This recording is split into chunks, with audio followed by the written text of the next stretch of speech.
رسول اللہ صلی اللہ علیہ وسلم سے میں نے ایک حدیث سنی ہے، حدیث آپ نے سننی ہے اور یاد رکھنی ہے کہ اسم اعظم ہے اللہ کا، ایک ایسا اسم بھی ہے کہ جس سے اللہ کو پکارا جائے تو اللہ تعالیٰ وہ دعا فی الفور قبول کر لیتے ہیں، اسی لمحے میں، اسی وقت میں۔ اور ابو امامہ کہتے ہیں رسول اللہ صلی اللہ علیہ وسلم نے فرمایا وہ اسم اعظم سورت بقرہ میں بھی ہے، سورت آل عمران میں بھی ہے اور سورت طٰہٰ میں بھی ہے۔ کہا رسول اللہ نے بس مجھے میرے سامنے یہ بات کی تو میں سورت بقرہ کھول کے بیٹھ گیا، سورت آل عمران کھول کے بیٹھ گیا، سورت طٰہٰ کھول، یہ صحابی کا قول ہے۔ رسول اللہ سے سنا اور اس کے اوپر غور و فکر کرنے لگے کہ یہ کیا رسول اللہ نے بات کی ہے۔ کہا پھر میں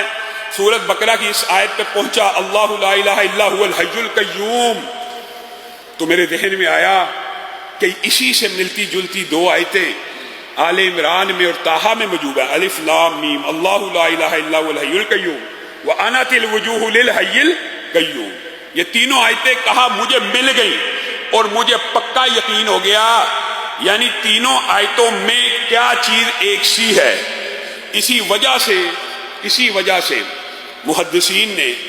اور میرے جو لانا تھے خود بڑے شیخ الحدیث تھے آفت محمد گوندلوی رحمہ اللہ، انہوں نے اسم آدم کی دیگر احادیث اور اس حدیث کو مد نظر رکھتے ہوئے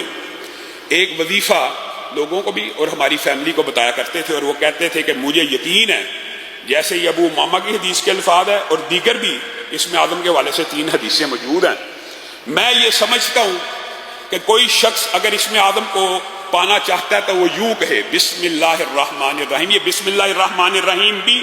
شامل ہے، الف لام میم اللہ لا الہ الا هو الحی القیوم یا واحد یا ذی الجلال والاکرام، یہ مشکل نہیں ہے، بسم اللہ الرحمن الرحیم الف لام میم اللہ لا الہ الا هو الحی القیوم یا واحد یا ذی الجلال والاکرام۔ اور ان کا یہ کہنا تھا، میں نے اپنے جتنے نمازیوں کو اور اللہ کے فضل و کرم سے تحدیث نعمت کے طور پہ کہہ رہا ہوں، ان کا ہی صدقہ جاری ہے، جس ساتھی کو یہ وظیفہ بتایا کہ یہ 313 مرتبہ پڑھ کے اسم اعظم کا واسطہ دے کے اللہ سے دعا کریں، آج تک ابھی تک مجھے کسی شخص نے یہ نہیں کہا کہ میری دعا قبول نہیں ہوئی۔ ہاں یہ ضرور کہا ہے کہ ابھی 313 کے درمیان کئی دفعہ پڑھتے پڑھتے شیطان، اس طرح کے وظائف پڑھتے ہوئے شیطان وسوسے ڈالتا ہے، مانتے ہیں تو پورے نہیں ہو سکے۔ تو جو بندہ یہ سمجھتا ہے ایک دفعہ 313 مرتبہ ایک نشست میں نہیں پڑھا گیا، توڑ توڑ کے پڑھ لے،